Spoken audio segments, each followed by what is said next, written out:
China is scrambling to avert a collapse of its public health system after President Xi Jinping's abrupt abandonment of the country's strict zero COVID measures to stamp out the virus. At a public hospital in Shanghai, one 30-year-old doctor named Nora, who would not give her full name because of the issue's sensitivity, spoke to Reuters. The situation she describes is of a system straining under the reopening.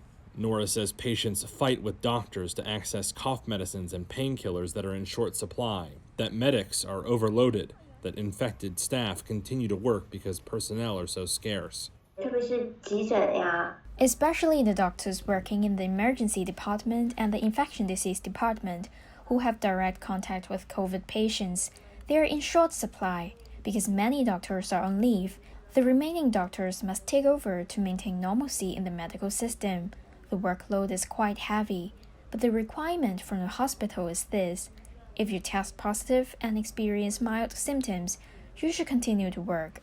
4 hospital workers told Reuters that insufficient planning for the end of zero COVID has left them to manage a chaotic reopening. And more than a dozen people, from health and policy experts to residents, pointed to the cause being China's failure to vaccinate the elderly and communicate an exit strategy to the public, as well as excessive focus on eliminating the virus. The people said that Beijing spent big on quarantine and testing facilities over the 3 years prior, rather than boosting hospitals and training medical staff. China also declined to roll out Western-made mRNA vaccines, which studies show are more effective than its homegrown shots. A recent drive to vaccinate the elderly has not met with instant success. Government data shows the rate for adults aged 80 and older who had the booster shot is only 42.3%. Alfred Wu is a public policy expert at the National University of Singapore. China resist having mRNA, and China did not spend a lot of effort on vaccination of older people. Instead, they spend too much effort on PCR. So a lot of observers already point out that the cost of PCR almost equal to the cost of vaccination. Why not vaccine older people first? But you can see that China did not do that. China has only reported a few deaths since the reopening, taking the total by Friday to only 5,241 deaths, low by global standards. By Friday, it had reported no deaths for 3 days straight. Meanwhile, people have been flocking to hospitals and clinics in panic after 3 years of government propaganda about the dangers of the virus.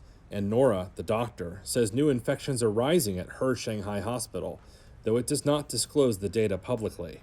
The hospital doesn't have a perfect plan to deal with all the problems, and the policy is changing every day.